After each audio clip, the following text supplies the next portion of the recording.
What if the pain you've carried wasn't your prison, but your path to freedom? Today I'm sitting down with Mikki Willis, filmmaker, father, and a man who turned generational silence into generational healing. Mikki grew up without a blueprint for fatherhood, so he became one. Through loss, he found presence. Through wounds, he found wisdom. And through forgiveness, he found a love deeper than words. If you're doing the quiet work to break old cycles and raise your family with sacred intention, this conversation is your reminder. You're not alone, and your healing is your legacy. Let's start the path to freedom now. I got an interesting question for you about podcasts. You know, in the recent years, last several years, what interviews have you enjoyed the most and why? Like what stood out as a awesome time for you? Not even how many likes or views it got, but which I know is important in your work, but you enjoyed it. What made it great? Really having conversations with people like yourself. Yeah. People that are truly curious and want to know about something other than politics. That's a very interesting, important conversation as well, too. But I really enjoy family conversations and talking about, just kind of our plight as men. And so I've had a lot of, over the past few years, a lot of the doctors that I've interviewed, a lot of the scientists, they're very heady. And so I've dropped into that space just to kind of reactivate the human in them so they can have that heart-to-heart conversation. And those have turned out to be my favorite interviews. Yeah. The ones where you see like this guy doesn't often talk about feelings, and now he is. It's almost like therapy for them and for us, because you can just tell like, oh, this person's been in a laboratory for the last 30 years and looking in microscopes and looking everywhere but inside himself. And so it's really interesting when you get a big IQ like that suddenly starts to, reflect on who they are. Yeah. And which isn't something that they were trained to do. Yeah. And so I've had some interesting conversations with some high profile scientists that have, teared up and said, I haven't cried in 30 years. And those always mean a lot because there's something about that breaking that barrier of that, I think as men, we can become very guarded or feel like this is our box and any expression outside of that box is probably unsafe. Yeah. And so I do my best like you do. I mean, you just have that personality where you just kind of create a safe space for people to be who they are. And so I do my best to do that. And so as a result, there have been some really profound conversations that I haven't really released them in the world. They're almost primers to get ready for the interview about the subject that we're there to interview about. But I've often thought like that little piece, like JP Sears and I had an incredible conversation when just shortly after he became a new dad. And it was just beautiful. Just beautiful. I was able to tell him my experience as somebody who's been a dad now for 13 years. And just to really share about the conversation was really about realizing that we didn't really truly know what love was until we held our own child. And then you really go, oh, this is worth protecting. Yeah. This is worth doing anything. Like I don't matter anymore because this is what I'm here. This is what matters. And having that experience of coming out of the entertainment industry that trains you to be selfish, self-centered. And then suddenly have, it's not that, of course, since I've been with my wife for 22 years, and there's that deep, profound love for her, but it's a different love. It's a love that can never be matched for something that you actually create. That I remember holding my first boy in my arms and thinking, I just made a human. Yeah. Like, wow, this guy came from us. Yeah, that's right. And that it just draws you into like, there's a deeper primal purpose that I hadn't really considered other than just taking care of myself and getting through this life. Now it's like, I'm going to work for this.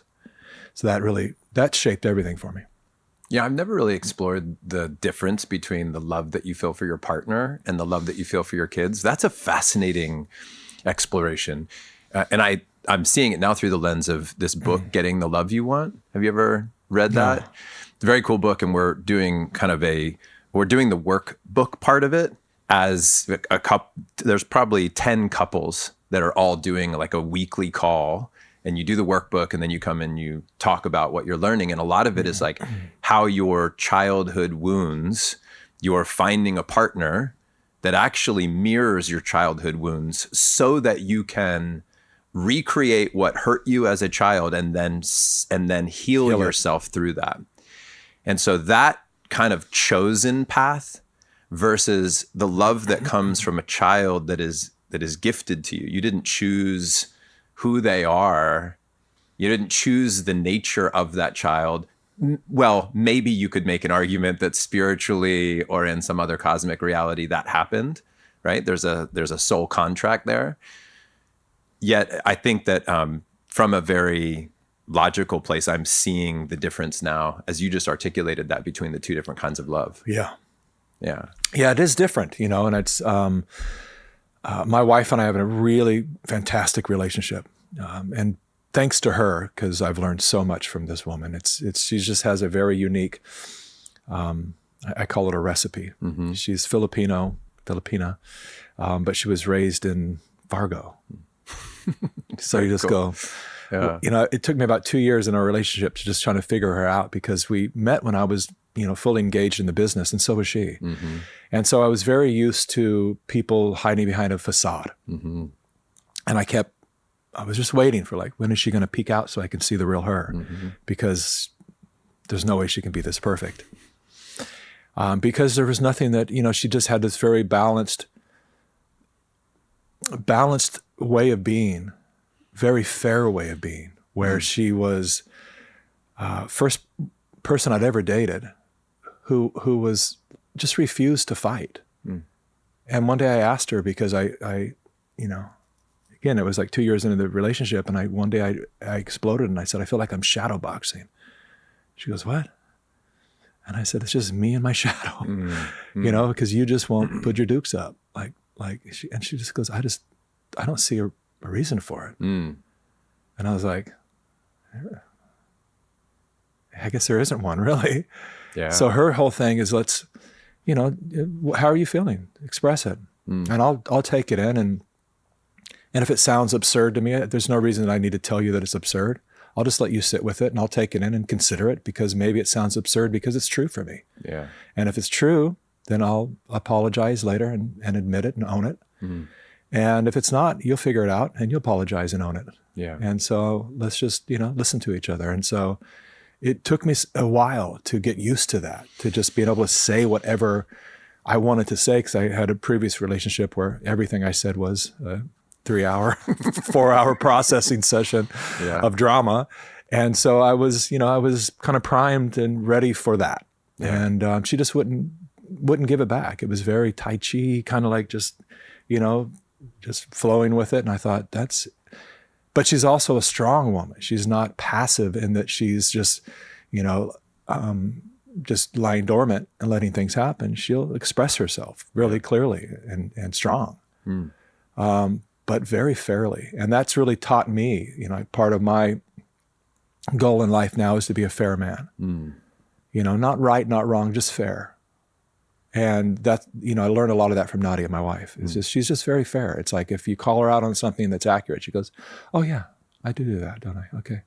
What does that look like for you? Can you give me an example of how you're choosing to be a fair man, in your day-to-day life? Fair, in every aspect. If somebody that works with me, somebody that I've hired, has a critique for me, I don't look at it as, well, there's a hierarchy here and you don't have the ability to bring that to me. Is it a fair critique? Mm-hmm. And where is this person coming from? Is it their crap or mine? Mm-hmm. Maybe it's a little bit of both.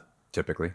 But if the critique they're giving me will make me a better man, a better filmmaker, a better leader, whatever you want to call it, then why would I resist that? And so let me just be fair by listening and considering, and, fair with everything, fair with finances. I have, sometimes I'll look at someone that I've hired who actually needs to be paid more, but they don't ask for it, and I look at it and I just go, well, I think you should take a couple more $1,000 a month. Oh, wow, really? Yeah, I do. Because the extra effort that you're putting in there, it's like, you should ask for this for yourself, but you haven't. So let me be fair by presenting to you that I think, and it works the other way too, where if somebody is getting paid $15,000 a month and they're working 3 hours a day, it's not fair.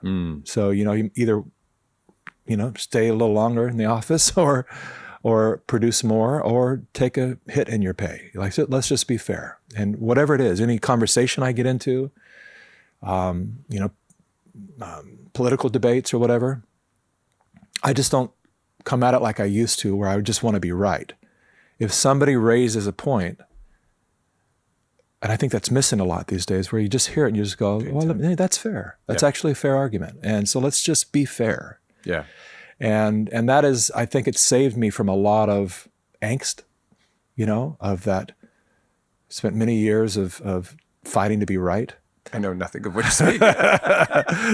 And it's allowed me to relax and just go, all right, that's let's just be fair. And if that feels fair to you, then awesome, because I want everyone to feel that way. When you were a kid, can you think of an adult, maybe a father figure, person in your life that demonstrated qualities of fairness that you can remember or that maybe influenced you early on? Okay, well, so I was an accidental birth. My mom's husband had died of a heart attack, and she already had 3 kids. And so when they were one was 12 and the rest were in their teens, she was invited by a girlfriend to go out, finally get out of the house. Her name was Jackie. My mom's name was Jackie. Say, Jackie, you just need to get out. You're a beautiful woman. And you just, she lost the love of her life. So she carried that wound. And she ended up on the welfare program, taking care of her kids. And if you know anything about the government-assisted programs, they're designed to keep you there, right? So my mom was always in fear of meeting a man, and then she couldn't have him stay, because if he stayed and there's another breadwinner in the home, then she loses her government assistance. Yeah. But she's a single mom with 3 kids on her own, lost her husband, she's a widow.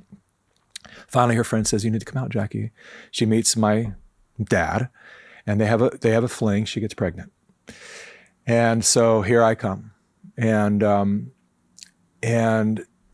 so, starting with kind of coming into the world unexpected, and then, having the experience of having older brothers and sisters. I was I was the youngest, but I was also kind of an only child at the same time.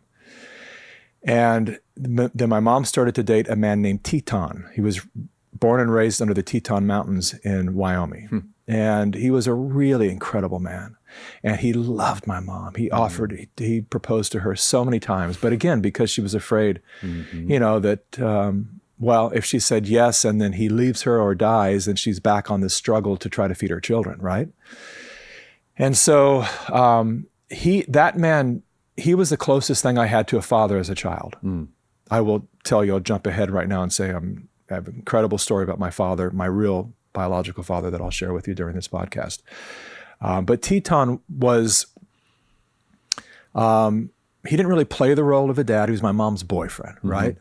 But he had these profound bits of wisdom that I didn't understand in the beginning, but then as I started to catch on, my mom never caught on to how brilliant this guy was, but he didn't act and sound brilliant. So his teachings were almost like Mr. Miyagi, right? Where she just saw, why are you asking this kid to wax the car? Yeah. She didn't know that he actually was highly intelligent and was training me like a mentor. And I'll give you one example. So I was very into BMX racing when I was young. And I was very mechanically inclined, because without having a dad, that was one of the many blessings of getting to grow up and just, I want a tree for it, I got to build it. That's right. I want a go-kart, we don't have any money, so there's an old lawnmower and a bunch of wood, and if I take those wheels off and have a string for a rope for to steer with, let me make it up here. Wow. And so I was always taking my bikes apart, completely stripping them apart. Started with radios and TVs, and as anyone will tell you, I never put them back together, so that was always a problem. But my bikes, I would. And so one day we're trained in mechanics, they say lefty loosey, righty tighty. If everyone knows what that is. So it means when you're taking off a bolt, you remember, oh yeah, if I want to loosen it, I go to the left. If I want to tighten it, I go to the right. And so that was ingrained in me from a very young age. And so one day I wanted to I got new pedals for my bike. And so I go, okay, well, let me just take the old ones off, and they wouldn't come off. And so I go to every trick that I was taught, and I put a pipe on the end of the wrench, and I'm bouncing, get more leverage, WD-40, spraying it, and I'm fighting with this thing forever. I'm like, I'm not going to give up. I'm stubborn that way. I'm getting this damn pedal off. And finally, my mom comes to the back door. I was like on the back porch of my house, and she goes, sweetheart, what are you doing? And I'm like almost in tears. I'm trying to get this pedal off, Mom. It's stuck. I don't know. It's rusted. I don't know what's going on. It won't come off. And so she goes, Teton, come here, please. And she goes, will you help him? Will you get that off, please? So he comes to the edge. He's looking down and standing at the stairs. He goes, show me what you're doing. So I showed him. And he goes, well, maybe there's another way. And I said, no, I did the pipe. I lubricated it. It's like, well, maybe there's another way. And I said, I've tried everything, and it's not working. He goes, and my mom finally goes, oh, stop being lazy. Just help the kid. So he comes over and he takes it off in the opposite direction. Yeah. And I was like, that doesn't make any logical sense. And he goes, pedal threads are threaded the opposite direction so they don't come off as you pedal. Sometimes what you've been taught, it's the exact opposite. Ooh. And he walks in the house. Yes. And my mom's mad. She has no idea what he just taught me. And I just stood there kind of like, wow. And that little lesson has guided most of my life, because I see all of us trying to take the pedal off in a certain direction. Sometimes I stand back and go, maybe there's another way. And that in itself, with working as a father or whatever, like trying to, frustration with the development of your child, and you go, well, we've been trying the same thing over and over and over. Maybe there's another way. So let's stop. And so we don't push this and force this into a place of leaving our child feeling inadequate, that they failed, and instead find out what is that other possible way. And every time we ask ourselves that question, then something emerges that that becomes a solution to the problem. Yeah. That's so good. And I love those moments that happen as a child that here you are, decades later telling the story. Right. I had a situation, a gift for Christmas. I was 10 to 15, I don't know, somewhere in that range of my life. My dad gave me a letter, and written on it was that he had donated money to this family in a third world country so they could buy a flock of geese, and having these geese would feed that family for an extended period of time.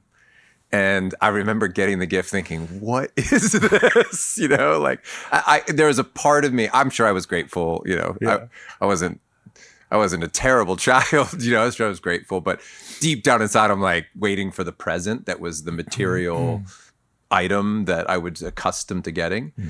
And I don't think I fully appreciated that gift, but I tell that story as an adult now, that it was the gift that increased in value over the years. And I love those stories. And I love when you and other men share those stories just like that, because I think that's how we learn from and with other men. And then we take that language and we go apply it in our homes. We value those moments, those windows that seem to open and close when we're given an opportunity to, ask the right question, create maybe a perspective that supports. Yeah. Very cool. I really appreciate that. Yeah. I have a question around you being seen and respected and valued and loved as a kid.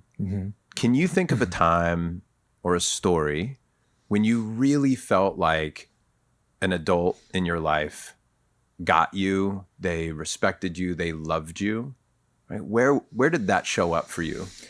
Well, really my mom. Yeah, my mom she did her best to overcompensate for so I was, what they would call the bastard child. And my grandmother and uncles and everybody, it was kind of like, uh-oh, the bastard child in the family.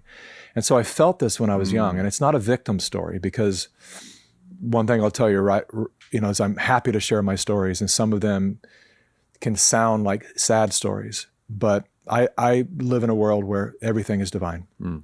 And nothing has happened to me. It's all happened for me. I mean, not to sound trite and cliche, but that is the way I live, because it is my life. And the only time that I think our life feels wrong is when we compare our lives to someone else's life. This is my journey. And so the beautiful thing is because my mom was always aware that my grandmother was very indifferent towards me, treated me very different than my cousins, and that there was always this kind of like the black sheep of the family. And, my father was a womanizer. And so there was this, kind of like, he came from that, and so she did her best to overcompensate by just smothering me in love. And she was just a very loving, wonderful, wonderful woman. And really my best friend growing up. We had a lot of fun together. And she was a cool mom. She was the mom. Every block has the mom of the block, right? So if the kids weren't eating, even though we didn't have money, she would feed every child that came to our door. She's always the one that would look and say, I think there's something going on in their home. We need to look into that. That child doesn't seem like he's being treated right, or she's being abused. And, she had a big heart. Yeah. And so the love, I'm a lover. I love people. I love life. And I know that was the main gift my mom gave me, is she was just very much like, she loved people. And so, she was, but there was also, the timing was perfect in my life, because my mom was raising, as I said, a 12-year-old and a 14-year-old and a 15-year-old, or something like that, or 13 and 14-year-old. So much that when I had come in, she was kind of in the stage where she went, okay, as the single mother of teens and preteens, I've learned a lot. And I've learned that you are going to carve your own path, and that if I push you too hard, you're going to rebel against me. Yeah. And so I want to give you the love and the safety net that you need. But at the same time, she would tell me straight out at a very young age, she's like, just don't do anything you can't come back from. But get out there and do what you got to do. That's right. And it was wild, because I went wild for a while. Starting what age? I started probably as soon as I got to like freshman in high school. Yeah. Somewhere in there. Then it was just like, teamed up with the wrong dude, Dwayne. I have no idea what happened to Dwayne, but he's probably in prison or dead. He was a very bad influence. And we started doing our stuff. And then, at a young age too, I started becoming a womanizer. It was all about, going to parties and hooking up. And back in the day we had cruises, so we'd be in our cool little cars and cruising down the boulevard from, California. So Sacramento Boulevard, J Street. And it just became all about that. And we got into some trouble but that foundation that my mom laid to actually, let me make my decisions was what had me course correct on my own. I didn't have to get arrested, didn't have to have anything happen that was so serious that I suddenly had to snap the grid. But it was just kind of like, I would always ask myself, is my behavior, what I'm doing, would my mother be proud of me right now? And, and I always felt just like this real respect for my mom in such a way that I was like, the way that I'm behaving with women, is this respectful to my mom? Is this the way that she would? Do you still ask yourself that question? That's a good question. I do, to a certain degree. Certainly not about the women thing, because I'm a very happily married man. Yeah. But yeah, I do sometimes. I do. Like my older sister, is like, Mom, I'd be so proud of you, just to know what you've done in the world. And my dad, I have, a whole story, as I said, I'll share with my dad because it's very recent. And I just saw him recently. And And he said the same thing too, because he loved my mom. He loved her. And I think he always wished that he was, he was in the Navy when they met, and he was just sailing, and he was just kind of like young and irresponsible. And he's dealing with that now as a 84-year-old man at the end of his life, which is part of the story I'll share with you. He's really dealing with that.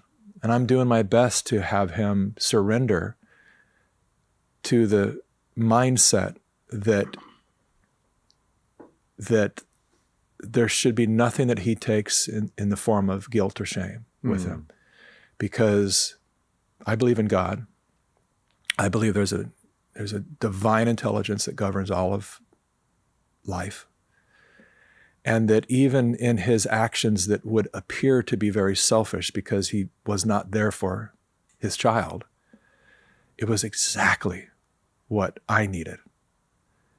And they say God works in mysterious ways. And that's one of the mysterious ways, was for some reason it just fueled him to hang on to selfishness, that we can now have these conversations at my age now and his age now, of where I'm helping bring my dad back full circle to realize, like, because he's shared several times, like, I just wish I would have been there for you. Yeah. I say, I get it. And that's always the highest choice, Dad, but it wasn't made. And so let's find out, what the gift is in that. I've already found it in my life. I wouldn't have wanted. If I could go back and do it all over again, I would not want to change anything. I would not want my dad there for me. And I told him that. I'll share this quick story with you. So it was his 60th birthday, so 24 years ago. I was really engaged in really starting to do my inner work. And it was his 60th birthday, and he said, I'd love to see you. I said, okay. And I got on an airplane. I flew to Oregon. And I was really nervous, actually, because I thought I'd never had a deep conversation with my dad, but I know that I don't want to give him a physical gift. I want to have that first initial really deep drop in, men to men. It's just always been like, hey, buddy, good to see you. Yep. But I was like, I don't know how to go there, because I don't really know him in this way. And so I finally we end up on a little bench at a local fairground. My dad's got a great sense of humor. So we're on a bench, and we have these, big gulp size cups with Budweiser, right? So we're feeling good. And we're sitting there on a bench, and he's cracking jokes about everyone walking by and just making me laugh. And I just realizing, like, oh, wow, that's where I got my sense of humor. He's, my dad's really funny. And then I started thinking, this is probably a good time. I should do it right now. And he's over there, entertaining me, but I'm in my head going, what do I say? I don't know, but there's something I need to say. And finally I go, hey, Dad. And he goes, yeah, what? And I said, I want to thank you. He goes, for what? And I said, well, I want to thank you for, it just came out. I go, for being perfect. And he looks over at me, and he's got one eyebrow goes up really high, and he goes, kid, I've been called a lot of things in my life. Perfect is not one of them. Wow. And I said, just hear me out, Dad. I said, you were in the Navy, right? He said, yeah. I said, if you were on the ship and the rudder of your ship was off by a human hair, what would happen? He goes, well, it would take us to the wrong damn continent. And I said, yeah. I said, if you were in my life one human hair more than you have been, it would have taken me to a different continent.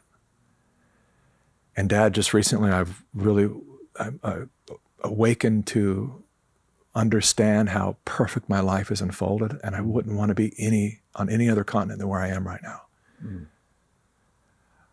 We have no history, no baggage between us. Like, we can sit here on the bench and I can just listen to you as I'm just a friend.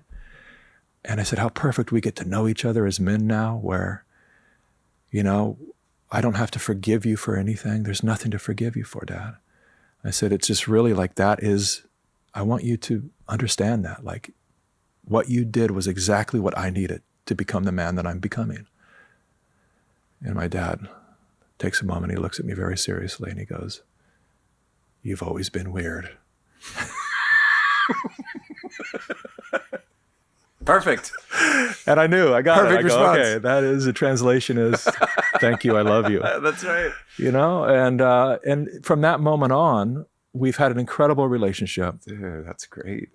That just went to the deepest levels ever. I don't know if you want to hear that story now, but Hell yes, I do.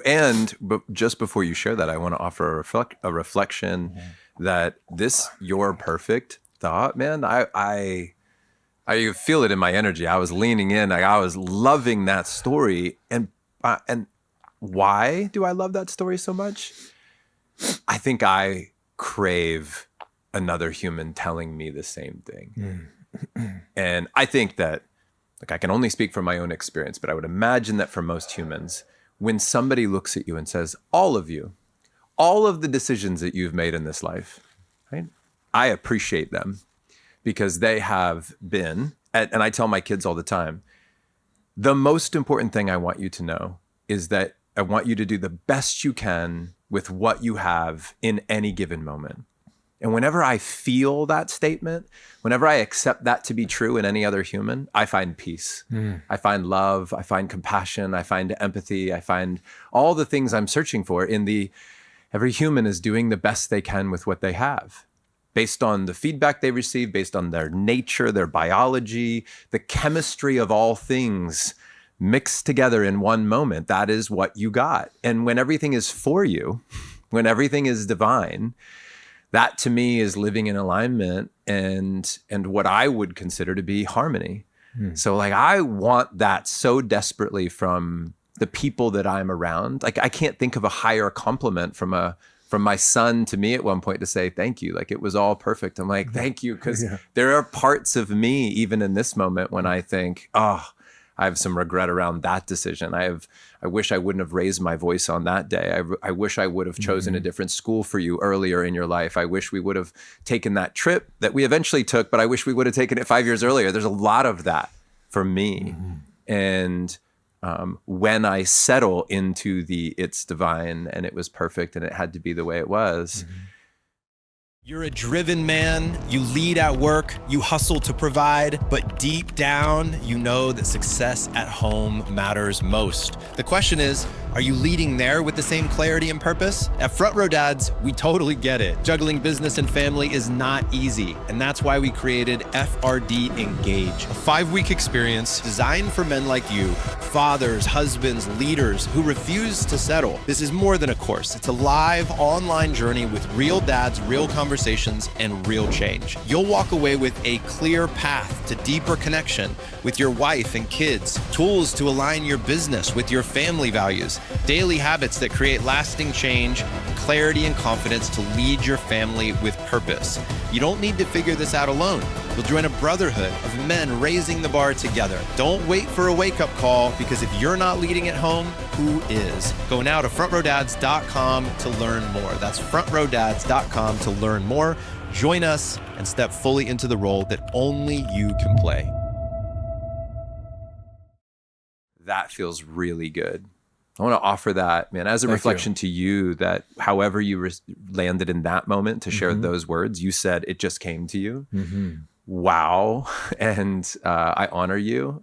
And I love his response, to that situation too. It's perfect. So thank you, man. That was a profound story. And I'm so grateful that you shared that. Thank you. I won't ever forget that one. So tell me more. You were about to continue on with the story. All right. So as well, a lot of viewers will know, I produced a movie series called Plandemic, which was to really put a warning out in the world that politics was getting involved in a medical situation and that it wasn't going to turn out the way people thought it was going to turn out. As we sit here now, 5 years later, every point that we have made has been 100% validated. And but we certainly took a lot of arrows in 2020 for even suggesting that Anthony Fauci and certain characters weren't who they pretend to be. And now the world is waking up to that. And it's wonderful to see that. But I mention that because I can't tell the story without at least mentioning that this COVID divided a lot of families. And I've refused to let that happen in our family. So I gave my family members the information that I had, and which was ultimately, listen, I'm not anti-vaccine, but you cannot produce a vaccine in this amount of time.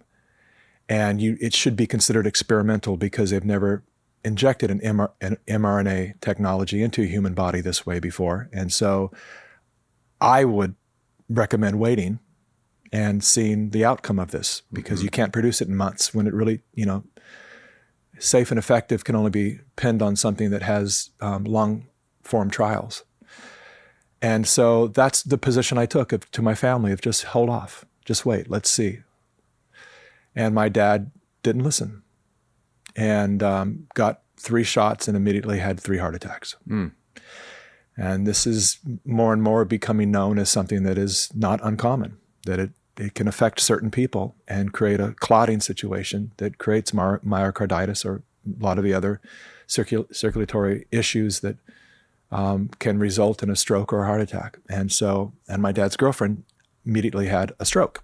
And then dementia came out of nowhere. Is it related? We don't know, but it was shortly after, and it was just quick onset, boom. She went from being just like this to having a lot of issues with communicating and cognitive issues. And then, like I said, my dad had 3 heart attacks, and so he hasn't been healthy in 4 years or so. And so we've been doing our best because because of my work, I'm connected with some of the top scientists from around the world, and they have remedies and things on how to detox and how to get the immune system back and strong. And we've been helping my dad do a lot of that. And then I get a call from my dad's girlfriend's daughter about a month ago. And she said, your dad took a really bad fall and you need to get here quick. So I said, oh no. My whole family and I, we thought, sounds like this might be goodbye, so let's go. So I took my kids and my wife, and we all went there. And they call my dad's name is John, so they call him Papa John. And he's in bad shape. And so he can't even sit upright. And we start to make arrangements. We meet with a lot of nurses, come and check him out, and we realized they all said he's in his final stage. And what would you guess? And they all said somewhere between 2 and 3 weeks. He's not eating. He can't keep food down. He has no strength. And so we got to spend this really incredible time together with my dad. And I really wanted my boys to be there and to be part of it. And thank God, 10 years old and 13 years old, that they're sensitive enough that they knew how to manipulate their otherwise, their need for entertainment and all of that, to kind of let all that go, to be present to the situation and realize that this is what's important. There's no screens. We're going to be here and we're going to be present. Yeah. And during this time, it was really beautiful because my dad, I was able to tell him, Dad, it's, I think it's time for you to go. And we're all here to say goodbye to you. And, all the people are telling me that you're on your way out. And so we just want to be with you, and I'll tell you how much I love you, and reminded him of that conversation we had, that he's perfect. And still, even in his condition where his voice is, like this, and he's still cracking jokes. He still would come up with a zinger, it was hilarious. And so, we're spending time there a week, going back and forth. And then one day we finally have to, realize we have to call the hospice care in, and they're all out in the living room and they're all talking really loudly. And he said, son, I need to tell you something. He's laying in his bed. And I said, okay, what? And I could barely hear and understand him. So I went and I closed the door, and he goes, oh, he's talking quietly because he goes, I don't want them to hear me. They'll think I'm crazy. I said, okay. So I shut the door and I come back. I go, what's up, Dad?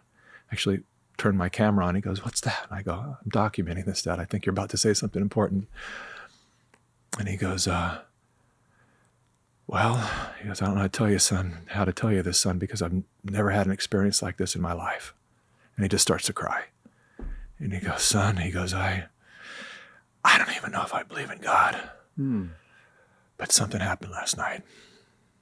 I said, what happened, Dad? He said, these 2 little white butterflies came into this room. He goes, I know they weren't real. He goes, but I was wide awake. There's nothing anyone can tell me.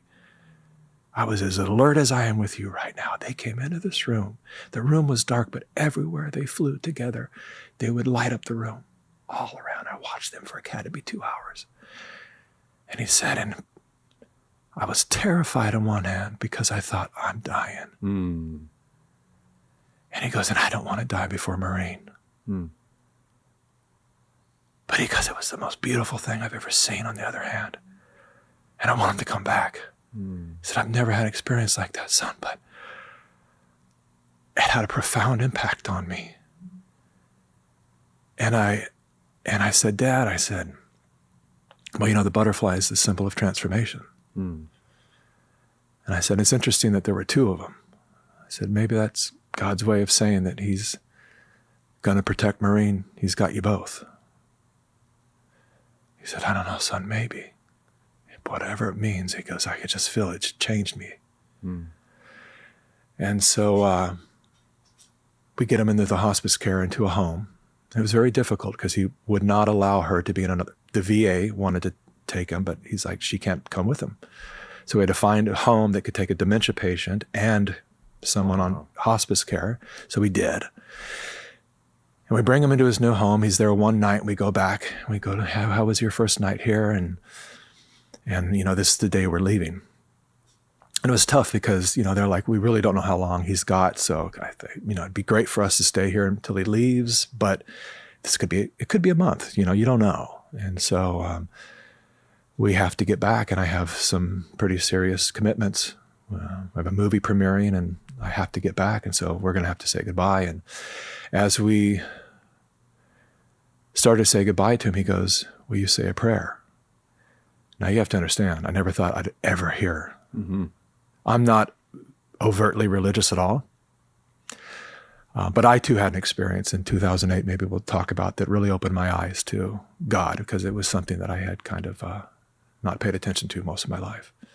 Very curious about it, but I was never willing to kind of like succumb to any kind of a cultish religion, right? I was very afraid that that's kind of the gateway that leads you into being a crazy religious fanatic. So I always just stayed away from it.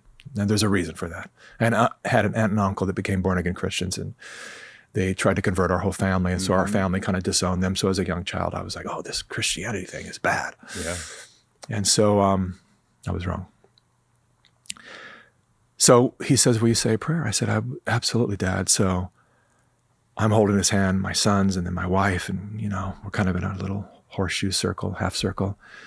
And as I'm saying, you know, my prayer, I say, and I want to thank you, God, for sending those butterflies. And my dad goes, oh, it makes a sound. And we open our eyes, we look at him, and he goes, they were here last night. They came here to this place last night. They're following me, right? And it was really cute. And he said, he goes, it's the most beautiful thing I've ever seen, son. He said, I don't know what to make of that. I've never had an experience like this. You know, my dad's never done psychedelics or anything that would inform him that, you know, there's other things to see beyond this. That's right. And so since then, he has been having a pastor come visit him. He's found this renewed sense. And I called him the other day, and someone picks up the phone and goes, hello. And I thought, why does somebody else have his phone? Maybe it happened. Oh. And I go, Dad? Hey, kid, how you doing? Like normal voice. And he's on speakerphone. Nadia goes, what? I go, you sound great, Dad. Oh, I'm doing great. I'm walking around now. Like he was, you know, confined to a walker and a wheelchair. He goes, I went to Walmart today and. No way. So what the heck is going on? He goes, I don't know, son. He goes, they're going to take me out of hospice care, put me back on palliative care. And he goes, I think I got more time. Wow. And I was like, what is happening here? It's like he goes, I don't know, but something wonderful is happening here and I feel great and I'm back. Wow. And so it's just beautiful. And then he's got this little love story playing out of, how his love of his life, this Marine, who's just the most beautiful. She, like I said, she has dementia, but she's locked in a really good place, man. She is blissed out. I mean, that's all she does is like, she'll just sit at a table and she just listens to everybody. And if you make eye contact with her, she goes, I love you. That's all she does. Really? No complaints. Like she's never angry. She's just locked in bliss. Yeah. And so he loves being around her, of course. Oh. And so now they have, I sent them, I ordered on Amazon, I sent them this little love seat that they allowed to put in there. So now they have their little love seat. That's and so good. And they're on the second floor, so they have a beautiful view of the mountains. And he's just like, this place is great. These people are great. And now his life is like, he's got this second wind happening that none of us could have predicted. Everyone's going, what the heck is happening here? So another unfoldment of another extraordinary chapter of my life. On the note of chapters and stories, as you're such a great storyteller, thank you for sharing those. That's so great to hear, man. I'm so happy for him and for her and for you, of course, and your whole family. But tell me about storytelling for you. Where did that begin, and where did you start to cultivate this ability to see the story, to choose the story, to edit the story in a way that serves the way that you want to? Yeah, super great question, and really important question too, because stories are really underused.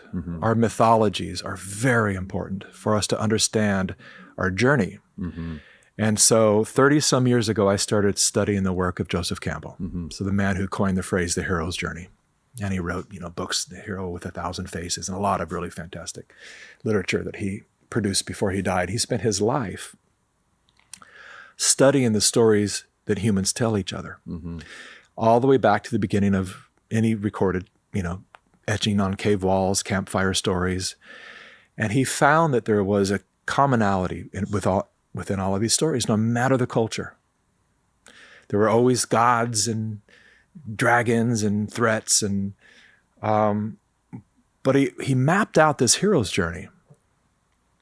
And it's important for everyone to understand it. And I would say particularly men, because what he found is that there was a common story within all these cultures, that there was an ordinary person would be called to adventure sometime within their life. And they would see themselves as ordinary. And they would set out on a journey to find the hero.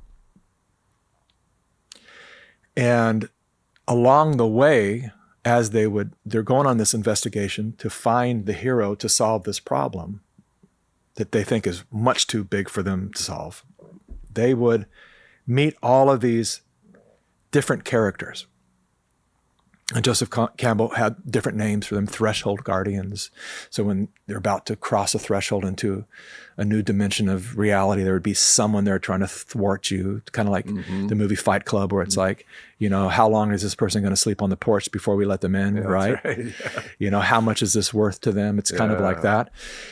And then they had mentors and all these different characters that would show up to either help or thwart. And what ultimately happened is this hero would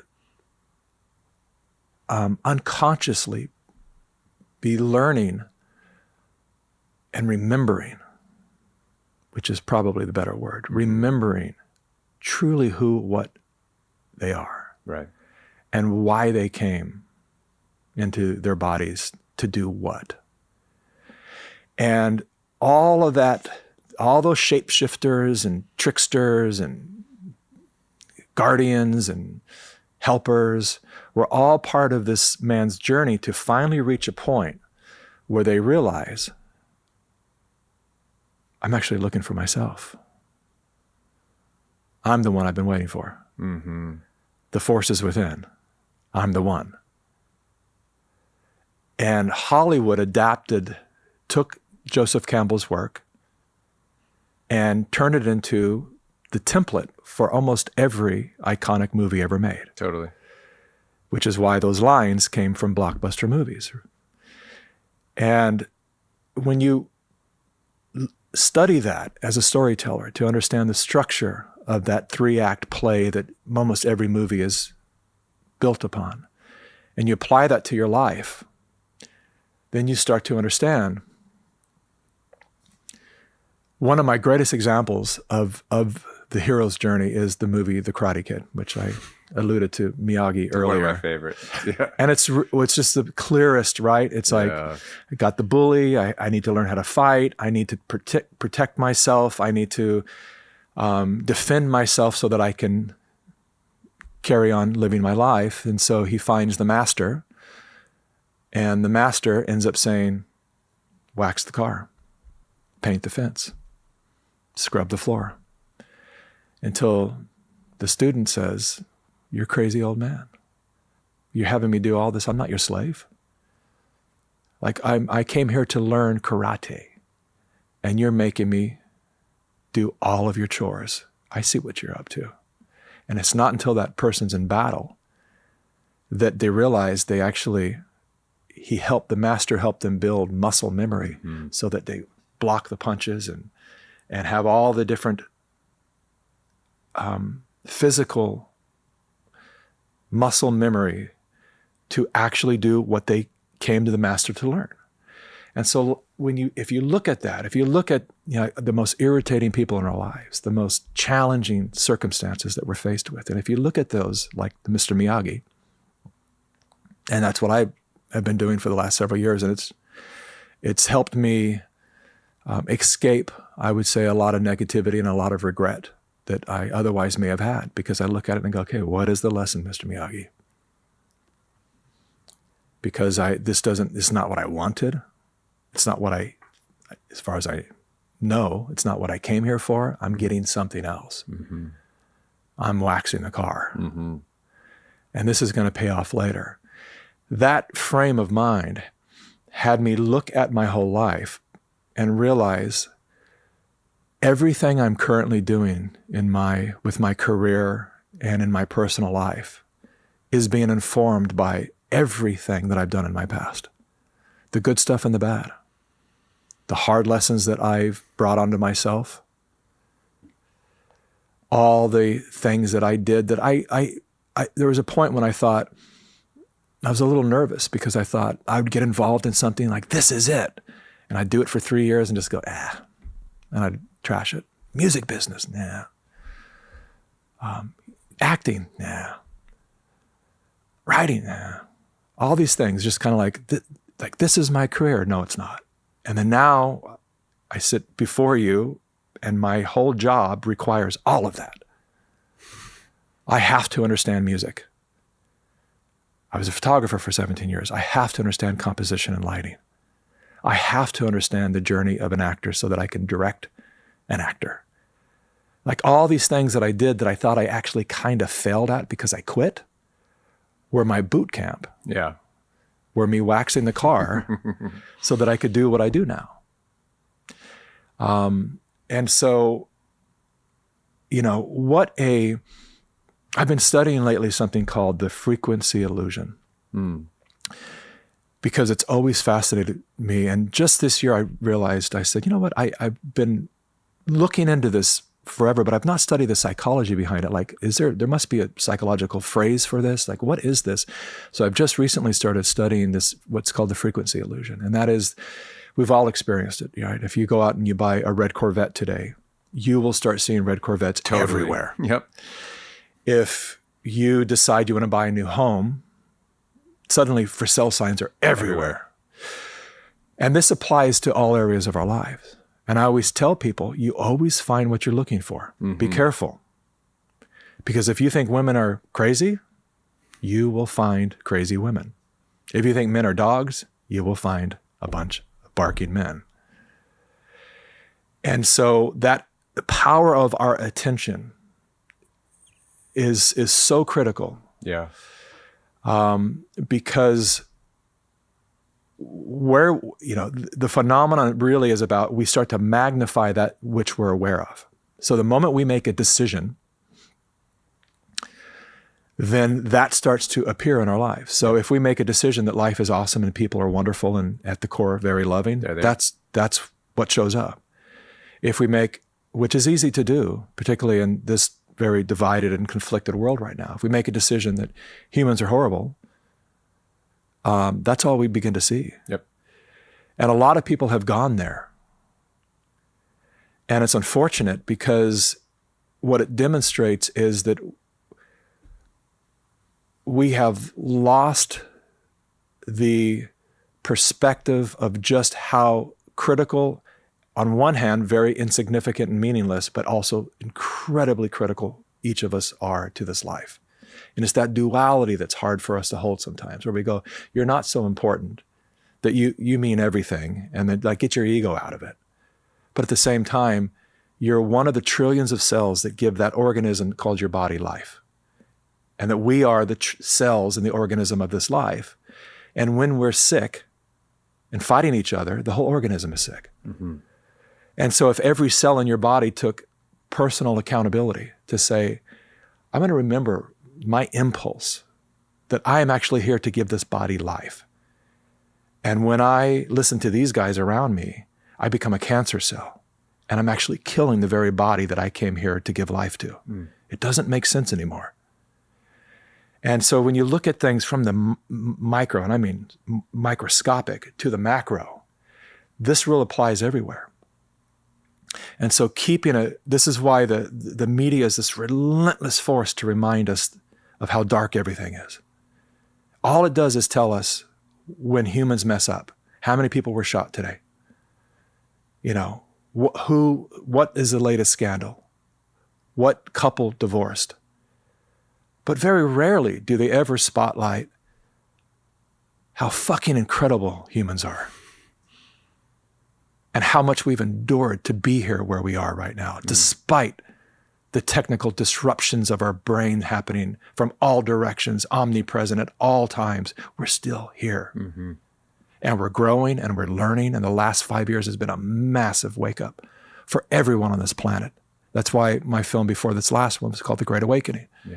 Because I believe that we are in the Great Awakening. It's a consciousness awakening.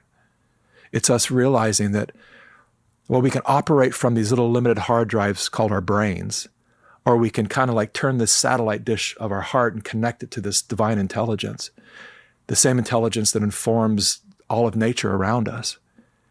It's time for us to start coming back to our nature, because what has happened is we become very normalized. I asked myself this when my kids were very young. I said,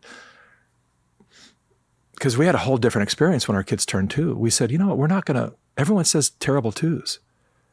We're not going to play that game. Yep. How about terrific 2s? Yeah. And that's what we called it. And it was. It was terrific, right? Because we said it was. Yeah. So it was the funnest time ever. They're learning language. They're coming in their own person. And that's all it really is.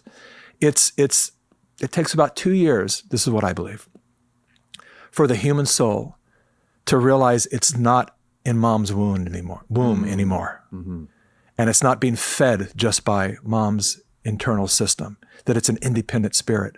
So it comes into its being at about 2 years old. And the way for it to understand that it's independent is by making choices that are different from yours. Because if I just go with you, it's almost like we're a mirror. Yep. And, we look like we're two people, cool perspective. But we're just one. Yeah. But if I can then move independently of the mirror, then I go, see, I'm different. I am me and you are you. Guys, send this podcast and this show to everybody with a 1-year-old. Prepare them. So that, looking at it from that kind of perspective. And so as my kids were getting older, I heard everyone saying, oh, just wait till they're in their teens. Just wait till they're in their teens. Yeah, totally. And I went, wow, I was a rebellious teenager. Yep. And I thought, what is that? Wait till they turn on you, my friends would say. Wait till you're not their best friend. Yep. Wait till it's all your fault. Yeah. I went, well, that's interesting. I did go through that stage, even though I had an amazing mom. Why did I go through that stage? And maybe it's just natural, or is it normal? And the moment I ask myself that question, natural or normal? It's huge, because one of the biggest issues, I believe, on our planet today is that we are living normally and not naturally. There's a natural way to live. And it is tuning in. Very, very few of us touch nature anymore. Yeah, true. And so we become kind of informed by the synthetic world, the digital world. And when I heard that, when I said, I had a friend say, no, it's just natural that kids rebel. Well, my kids didn't do the terrible two thing. And they did, but it wasn't what I was told it was going to be. It was funny. It was challenging at moments, but it taught us something powerful. And it never came between us as parents. We never felt like they were rebelling against us. It's like, you're coming into your body. Good. Speak your words. Let us know how you feel. Awesome. And so I said, do I have to experience it with my boys who I just couldn't imagine being closer to? Do I have to go through a stage as a father later where my kids are rolling their eyes at me and I'm the dumb one and I'm the idiot and do I have to? Is that natural or is it normal? Is it us doing what has been handed down? Totally. And so we said, we're going to set our sights on something else. And we'd have conversations with our boys. And as they were watching, their first Nickelodeon shows or whatever, we would pause and go, they'd be 6 years old. And we'd say, do you see the way that person right now is responding to their mom? This is the programming that happens in all these kids shows that are training you to grow up. How does that feel to you, how this kid is behaving towards their mom? How does this, and they're like, they're being mean, Dad. They're being mean to mom. How does that feel to see them not nice? I said, yeah, you guys don't have to do that. You have powerful words that you choose. You can come to us, you can talk to us. And so that behavior, be careful when you're watching these shows because it's training you that one day the parent will become the idiot. And so from a young age, we told our kids, like, watch out for this. And then, and we'd ask them to start pointing it out to us. So then it was really cute. My oldest son would be like 8 years old. I'm sorry. He'd grab the remote and pause it. Dad, that's the kind of stuff right there. Remember you told us like that? I said, yeah, I didn't even catch it. You're right, son. Yep. Like you're being programmed that this is normal. This is natural behavior. It's not, it's normal behavior. And so do you want to be a normal man on this planet or a natural man on this planet? Because normal looks like this. Like men aren't doing so well. Yep. Or do you want to be a natural man that actually gets informed by something much greater than your own ego? Yeah. That treats women with respect.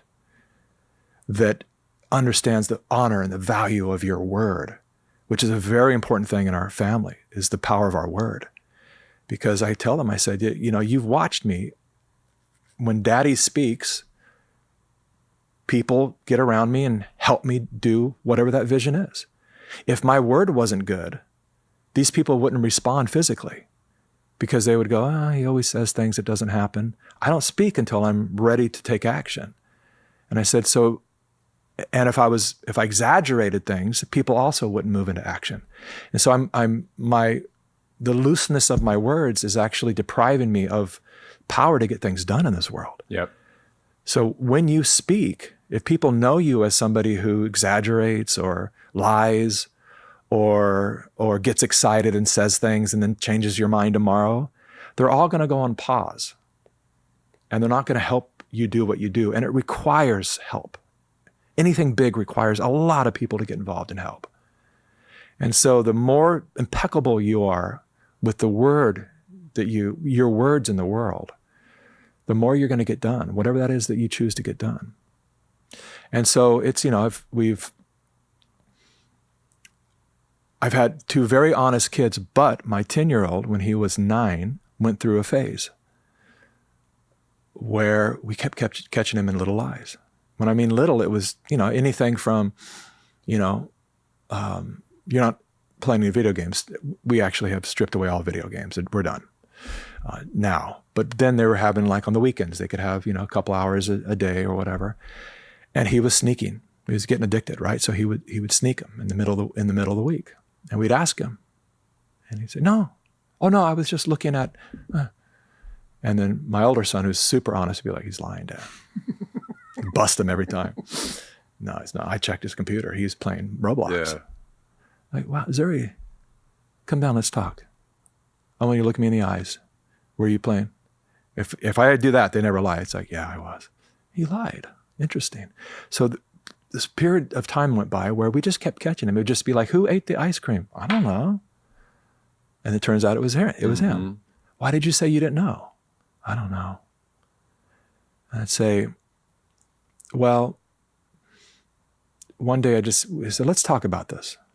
And he ended up admitting to Nadia and I, he said, because, he's the competitive one. And he just likes to, which I think is going to turn out to be an incredible life skill of his. But he said, sometimes I do it just to see if I can get away with it. Makes sense. Yeah. And I went, I get Testing your power. I get it. Yeah. And I said, but I'm going to tell you something very important. And I realized at that time within our family that we hadn't had enough conversations about the higher power with our kids. So I said, oh, interesting, Zuri. So let me tell you the truth of that. I said, if your question is, can I fool them? The answer is yes. And you have fooled me. And you fooled your mom. You can fool every human on this planet. People are actually pretty easy to fool. But you never fool God. And that's what you're missing here. And what happens that every time you lie, you deplete the vision of yourself. And so the cost of every lie is that your light gets dimmed. And your light is what's going to lead you through this dark world. And you want to get anything done, you want to be an athlete, you want to do whatever, the brighter your light, the clearer your path. But every little choice you make, because see, you have morals, and there's a natural primal foundation of intrinsic, like what's right and wrong. And anytime you cross that line, you don't get away with it inside. You can fool me, but you're never going to get away with it. And I say, this thing, sometimes you hear this word karma. I go, do you know what that is? Really? In my opinion, karma is a self-punishment. It's an inner tool that we course correct ourselves with. We all know how much we sabotage ourselves. Why do we do that? And why do so many people have a worth issue, a self-worth issue? It's because a lot of bad choices are made. And when we feel that people are in relationship with a facade, and if they knew the real me, they probably wouldn't love me as much as they do now. And so I'm kind of fake because I'm hiding behind, if people kind of knew what I did in my private time or in my mind, or if they knew that I'm being phony or lying, they wouldn't have this positive outlook of me. And so then it becomes this fragile dance of trying to lead a life without being discovered. And that's why so many men bottle so many emotions, because they're afraid, like, if I open this door up, then the truth might come out. Yeah. And so let me just become stoic. I'll be a man. And so, when I had that talk with my son, I realized, Zuri really needs more God in his life. As I just kind of came in with a connection, right? And Zuri needs more of that.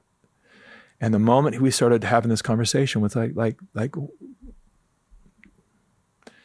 God, by whatever name you choose to call it, I don't hold people to any, What's yours, by the way? How do you define God? I pray to Christ. Because I had a profound experience in 2008 that opened my eyes to what that really is and what that means. And it came out of nowhere, and I'm happy to tell that story too. I know that's a big. I think that could be the whole show. Oh yeah, that could be a week long of conversation. Yeah. Especially from somebody who rejected that my whole life until 2008, and for good reason. I think it's widely misused and abused and used as leverage and righteousness, and so many wars have been activated because of radical religious beliefs. And so I'm turned off by all of that. Mm-hmm. But this entity that we call Christ consciousness, the teacher of, Christ's teachings are profound, and they become such an incredible moral framework for life. And there are, of course, I dabbled as a Buddhist for a short period, and a Taoist for a short period, an atheist and a nihilist. I've been everywhere, just in my exploration of what's real. Sure. That's all I wanted was what's real, because I can adapt to any belief, but I want what's real. And the moment we brought that into our son's life, because I said, you will create karma. You will punish yourself. You will go for baseball tryouts and you will miss the ball just because you don't feel worthy inside of that achievement, because you know your own dirt. Yeah. And that's the cost of it. That's the cost of not being an honest man.